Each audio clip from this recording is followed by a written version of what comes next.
Hello!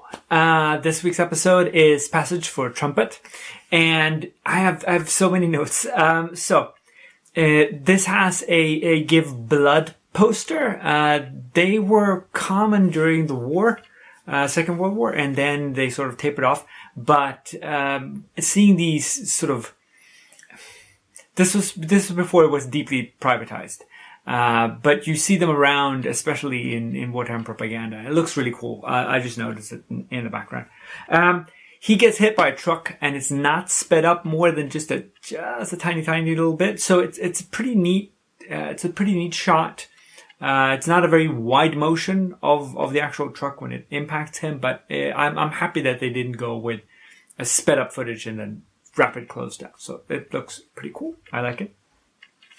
And then they can't shoot a picture of him reflected in the window of the pawn shop.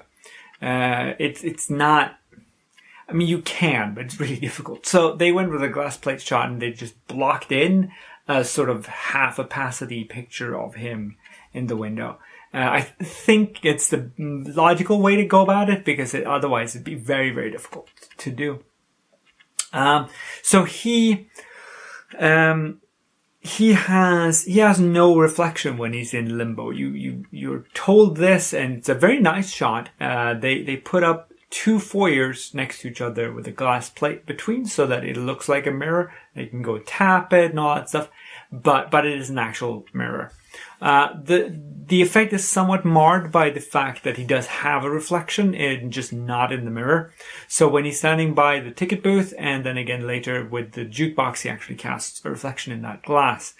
I don't think they could get away from it other than moving him to another location. It's not like they could have non-reflective glass. That'd be really quite a hassle.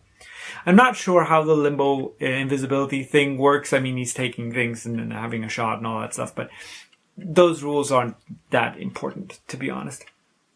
So there are quite a few. There's like 3 or 4 different parts of this episode where someone is playing the trumpet, and it's obvious that the actors who play the trumpet had listened to this piece of music over and over and over to try to figure out how to make that work, but they had not actually practiced it with a trumpet player, because you can tell that there's a shift in the note, and they're holding their hand still, or they're moving their hand and no shift of the note. So there's a few things like that. You see that a lot with musical instrument overall, when you can't stunt an actual player into doing it.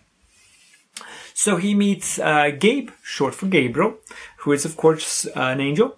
And, you don't get told that, but of course it is. And he has a trumpet, so of course it's Gabriel. And, this reminds me of another Gabriel, Christopher Walken in Prophecy or God's Army, where he uses the trumpet to sort of sneak, look in some kid's mouth, looking for a soul that's on the loose. If you haven't seen the movie, I highly recommend it, obviously. And he has this wonderful line where he goes, because he's an angel, right? He knows what the world is like, really.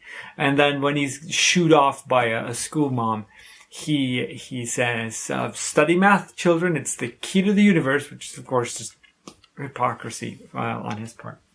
So, Joey makes a really bad makes a really bad trumpet deal. He sells it for $8.50, and then a few minutes later buys it for $25. So it's a bad deal. I mean, he did just get the money, so I'm guessing it's just free drinks, but still, it's not a fantastic deal. Finally, on the roof where he meets Nan. It's shot against this backdrop on the soundstage. They've just built a roof, and he's walking around it, and then he starts pointing to things across the town that he wants to show Nan as Rod Serling is giving his end narration. The problem is that he's backlit, so one of these motions, it's going to be kind of difficult to catch here, but you can actually see a shadow across the sky and the skyline of the city. Because he's moving. I probably would have dimmed the light a bit so that you wouldn't catch a shadow like that. Anyway, next is Mr. Beavis, and we're moving up to towards the end of the first season. And I will see you then. Take care.